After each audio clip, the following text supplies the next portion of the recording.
할렐루야. 사랑하는 대강의 가족 여러분, 오늘 하루도 하나님의 말씀과 동행하는 삶이 되길 소망합니다. 오늘 함께 나눌 하나님의 말씀은 고린도전서 1장 1절에서 3절 말씀입니다. 하나님의 뜻을 따라 그리스도 예수의 사도로 부르심을 받은 바울과 형제 소스데네는 고린도에 있는 하나님의 교회 곧 그리스도 예수 안에서 거룩하여지고 성도라 부르심을 받은 자들과 또 각처에서 우리의 주 곧 그들과 우리의 주 되신 예수 그리스도의 이름을 부르는 모든 자들에게 하나님 우리 아버지와 주 예수 그리스도로부터 은혜와 평강이 있기를 원하노라. 아멘. 오늘부터 고린도전서를 함께 살펴보겠습니다. 이 고린도 성도들에게 바울이 편지를 쓰게 된 목적은 무엇보다도 이 고린도인들이 범한 교리적 또 도덕적 잘못을 바로잡아주고 이 그리스도 안에서 굳건히 세워주는 것입니다. 그래서 사도 바울은 전반부인 1장에서 6장에서는 고린도 교회 분쟁과 바울의 사역에 대한 오해 그리고 근친상간의 간음죄를 비롯해 성적으로 부도덕한 행위들과 이 법정에서 다른 성도들을 송사하는 이런 잘못된 모습들을 바로잡습니다. 그리고 후반부인 7장에서 16장에서는 혼인에 관한 문제와 우상의 제물에 관한 문제로부터 시작해서 부활에 관한 것까지 이 바울은 쉽지 않은 교리 문제를 다루면서도 모든 사람들이 쉽게 이해할 수 있도록 강한 설득력으로 전개해 나갑니다.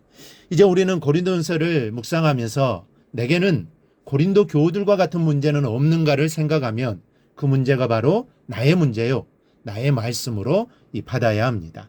지금 우리를 둘러싼 영적, 사회적인 환경들이 이 고린도 못지않게 심각함을 인정하면서 기도로 고린도서를 공부를 준비하는 우리의 삶이 되기를 축원합니다. 하나님은 우리를 부르시는 분입니다. 하나님께서 나를 부르실 때 우리는 대답을 잘하는 사람이 되어야 합니다. 하나님의 부르심에 어떻게 대답하느냐에 따라 우리의 인생이 완전히 달라지기 때문입니다. 이 대답을 잘하려면 하나님께서 왜 나를 부르시는가를 바로 아는 것이 중요합니다. 즉 부르심의 목적을 알아야 합니다. 여러분, 하나님께서는 왜 우리를 부르셨습니까? 그리고 왜 나를 대강교회로 부르셨습니까? 거룩하게 하시려고 우리를 부르셨습니다. 바울은 2절에서 우리들이 성도로 부르심을 받았다라고 말씀합니다. 성도란 거룩한 무리라는 뜻으로 거룩하다는 뜻은 구별된다, 무엇인가가 다르다는 뜻입니다. 이 사도 바울이 고린도 교회의 교인들을 향하여 성도로 부르심을 입었다라고 말씀하는 것은 고린도 교회의 모습이 고린도의 타락한 모습과는 확연히 구별되어야 한다라는 뜻입니다. 이 고린도는 상업도시요 무역도시로서 이 번창할 대로 번창한 도시였지만 반면 영적으로 보면 속할 대로 속한 즉 타락할 대로 타락한 도시였다는 것을 기억해야 합니다. 이 고린도라는 도시가 얼마나 타락했는지 당시에 다른 도시에서는 심하게 죄악스러운 모습을 보면 굳이 타락했다, 더러워졌다라는 말을 쓰지 않고 고린도 같다, 고린도화 되었다라고 표현했을 정도입니다. 그런데 그런 도시에서 성도로 부르심을 입었다고 합니다. 뭔가 다르게 살아가도록 구별하셨다는 것입니다. 그렇습니다. 이 교회는 성도는 분명하게 세상과 구별되는 모습이 있어야 합니다. 여러분, 우리 교회가 세상과 달리 확연히 구별되는 모습은 무엇입니까? 우리는 몇 가지나 이야기할 수 있습니까? 이 물과 기름은 언뜻 보면 비슷해 보일지 모르지만 비슷해 보여도 절대로 섞이지를 않습니다. 이 섞어 놓으면 얼마나 선명하게 구분이 되는지 기름은 언제나 물 위에 둥둥 뜹니다. 거룩하다는 것은 이렇게 세상과 확실하게 구별이 된다는 것입니다. 그런데 기름은 불에 가까이 가면 전혀 달라집니다. 순식간에 불이 붙어 뜨겁게 타오릅니다.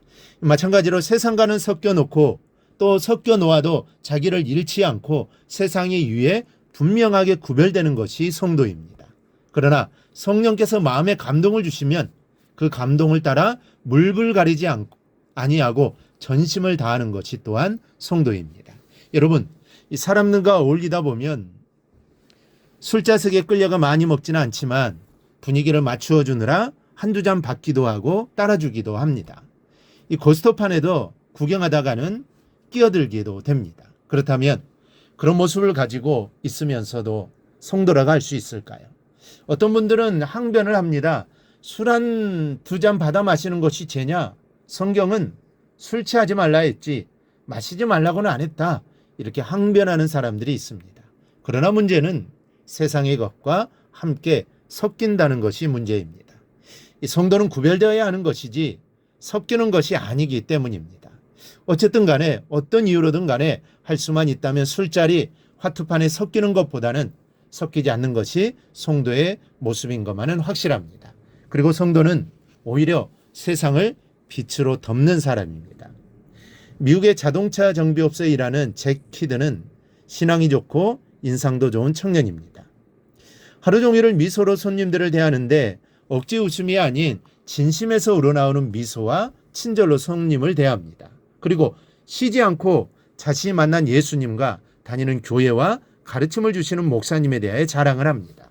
그래서 사람들은 차야 어떻든 간에 오늘도 잭을 만나는 것으로 만족한다라고 말하는 손님들이 점점 늘어서 잭 때문에 그 정비소는 호황을 누린다는 겁니다. 여러분, 이것이 성도의 모습입니다.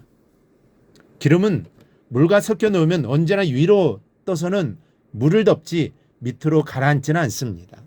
성도는 예수 그리스도의 맛으로 세상을 덮는 사람들입니다. 그래서 바울은 말합니다. 하나님의 교회 곧 그리스도 예수 안에서 거룩하여지고 우리는 하나님 안에서 끊임없이 거룩해져야 합니다.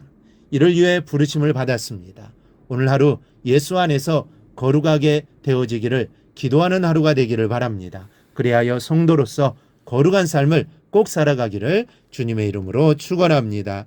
오늘 묵상한 말씀을 굳게 잡고 삶으로 실천하며 살아내는 대강의 모든 성도들이 되기를 축복합니다.